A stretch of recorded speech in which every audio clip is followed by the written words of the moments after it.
Okay, here we're looking at part 2 of the little Johnny Marr instrumental bit to this charming man, which I've already put a clip on here. Starting out with the rhythm section first of all.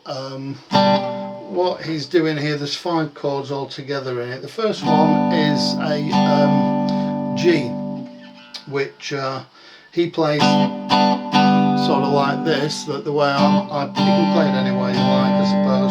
I do it with an open G, which, as you're familiar with, is string 1 on 3, string 5 on 2, string 6 on 3. But I'm moving the one finger up onto string 2 fret 3 and the little finger onto string 1 fret 3 for that G chord. Chord 2 is basically just a D. It's strings 1 and 3 on 2 and string 2 on 3. If you want to do a little rhythmic device for the last strum, you can just take your finger off the first string. Then the next chord is this one here. String 2 on 1, string 4 on 2. And again you can embellish it at the end with the little finger on string 1 on 3. The next chord is just a C chord. And then your final chord in the sequence is D again. Now if you've got a loop pedal at this point, you time it so you press that, and then of course the loop goes back to the start on the G. Alright, if you haven't got a loop pedal, obviously you can record a backing track on a recording device. But that's the rhythm section which we have, and then you've got the actual intro riff itself to this charming man. There are several tutorials on here that tell you different ways to play it. But looking on the clip itself, it seems like Johnny's playing it up on somewhere in between frets 10 and 12. So I presume he's doing this sort of sequence here. The way I'm doing it is I've got these little 2 string chords here, and you've got strings 2 and 3 on 12, then you've got string 2 on 10 and string 3 on 11.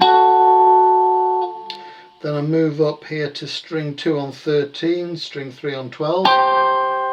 Take one finger off, so I'm holding down strings 2 and 3 on fret 12. Then back to this one, which I've already shown you. Then down to this one here, strings 1 and 2 on fret 7.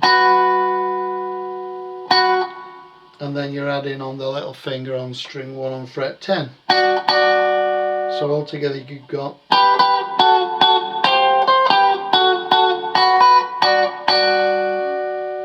and you round it off by, all you do is just make sure your first finger's covering all 3 strings on fret 7,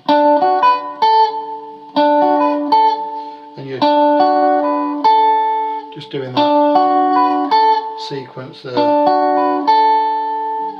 right? And then hang on,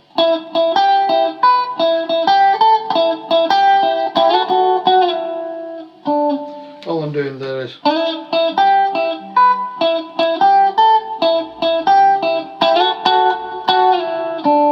it just takes a little bit of effort if you're not used to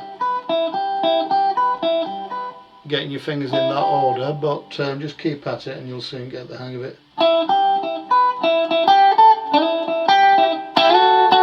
All I'm doing then to close the little sequence off is like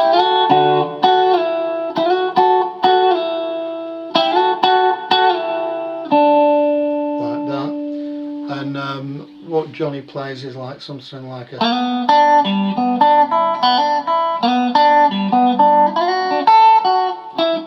and then back to the sequence you're familiar with on these frets here.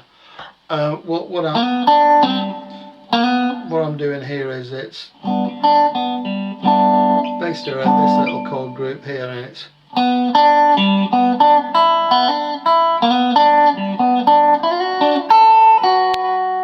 so you can experiment with different groups of melodic phrases here to get you going. This is another one I've got here.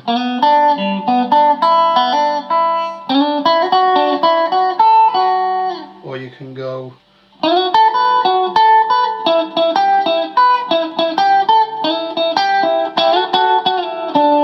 back to the main group. And what I'm trying to do at the moment is developing an instrumental where you're going.